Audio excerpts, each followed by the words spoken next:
Sri Krishna Parabrahmane Namaha. Sri Sadguru Paramatmane Namaha. Sarva Maharshibhyo Namaha. 38th Sloka. Dhumena vriyate vahnihi yadhadarshyo malena cha yatholbena vruto garbha tatha tenedamavrutam. Substance. As fire is enveloped by smoke, as a mirror by dust, as embryo by the omnion, so this knowledge of the self is enveloped by kama and krodha. Commentary. In the heart of every being, the light of Atma is always shining, but it is not seen because it is covered up by Kama and Krodha. To explain this, the Lord uses three illustrations. First one, as fire being covered by smoke. Second, a mirror being covered by dust. And third, the embryo being enveloped by the omnion. When smoke is cleared away by fanning, the fire underneath shines bright. When dust is rubbed off, the mirror shines in all its purity. Also, when the omnion is removed, the newborn comes out free from the womb. In the same way, when the enveloping force of karma is dispelled by the practice of devotion, dispassion, selfless action, and knowledge, the light of Atma shines forth in all its effulgence. When Atma manifests, man attains liberation and gets freedom from all enveloping forces. Moreover, fire is not extinguished by smoke, nor does the mirror loses its original purity by dust. The enveloping omnion does not harm to the embryo. So also, though Kama envelops Atma, Atma is not at all affected by it.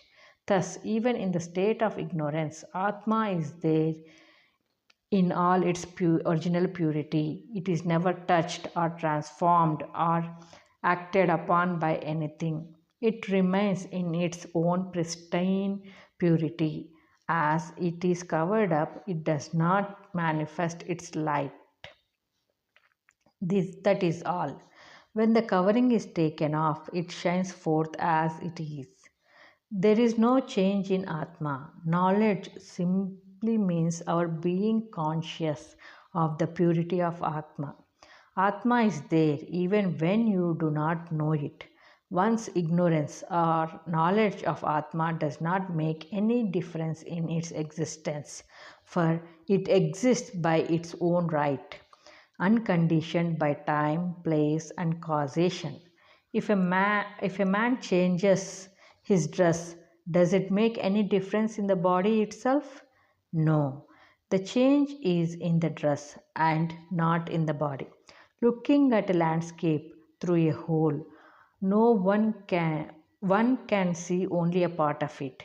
As the opening is made bigger and bigger, more and more of the landscape is revealed. All the time, it is not the landscape that is changing, it is the opening that changes. So, it is with the Atma. When karma covers it, people do not see it. When karma is cast away, they see it. Atma is there always, eternally pure and eternally perfect. Man's duty is to realize Atma by taking off the flimsy covering that is hiding the effulgent spirit. It is, in one sense, not difficult at all. A fan can blow off the smoke, a piece of cloth can rub the dust away from the mirror. So let the seeker take courage and slowly remove the enveloping karma from his heart. The light of the self reveals itself slowly but surely. This idam, knowledge of the self. In the succeeding verse, the word gnanam is directly used, and so the pronoun this here should convey the same meaning. Knowledge of the self. Question. By what is the knowledge of Atma covered? Answer. By Kama. Question. How? Answer. As fire is covered by smoke, as a mirror is covered by dust, as an embryo is covered by the amnion, So is Atma covered by Kama. Kama is compared to fire. 39th sloka. Avrutam gnanametena gnanino nityavairina kamarupena kaunteya dushpurena nalena cha. Substance. O Arjuna, knowledge of the self is covered by this everlasting foe of the wise in the form of desire, insatiable like fire. Commentary. The Lord elaborates the theme of karma, for it is the worst enemy of man, and more of its nature should be understood before one could deal with it in a suitable manner and overcome its destructive influence. Karma is the everlasting foe of the wise, Nitya Vairi, and it is insatiable like fire. Birth after birth, this formidable foe harasses man continuously. External enemies are not so persistent. Sometimes a former enemy may become a present friend, so they are not perpetual enemies. But karma is a constant foe, ever scheming and plotting how to fringe and bring down the spiritual aspirant.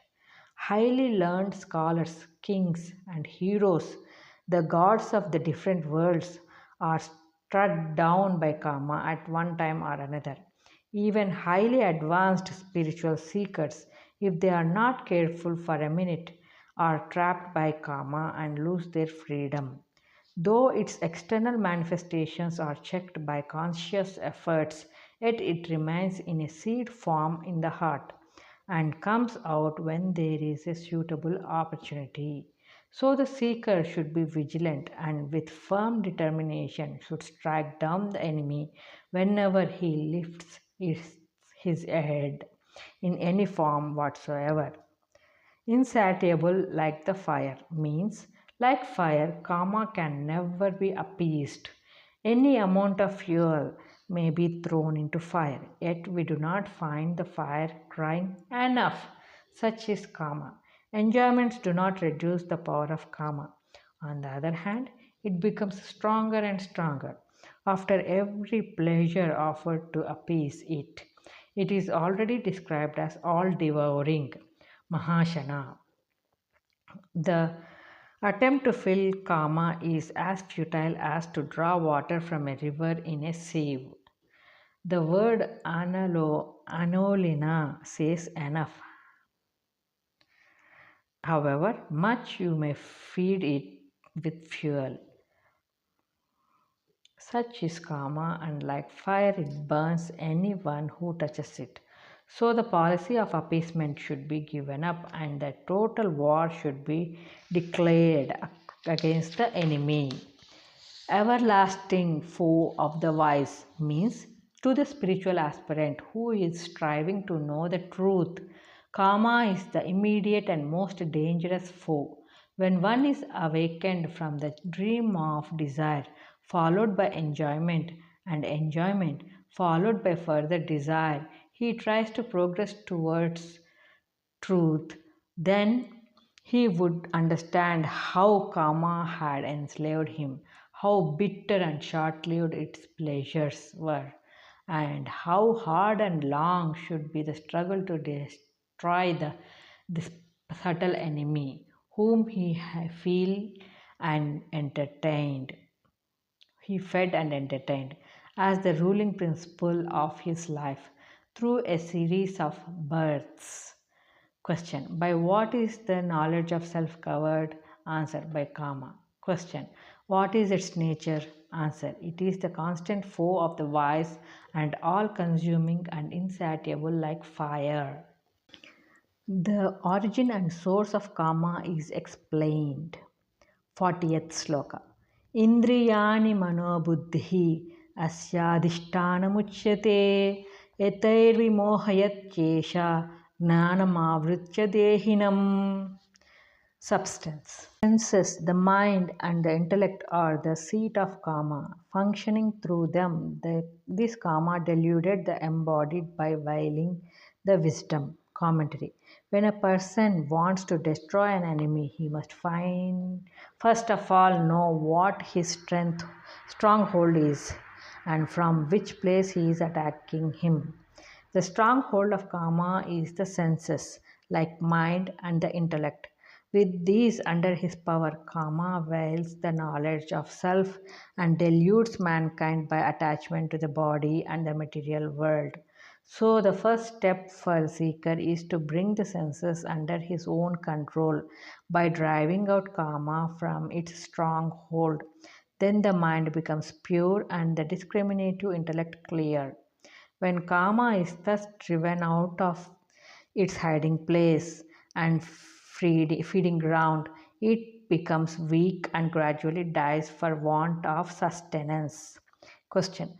What is the seat of karma? Answer. The senses, the mind, and the intellect together form the abode of karma. With their aid, karma deludes man by violating the wisdom of the embodied.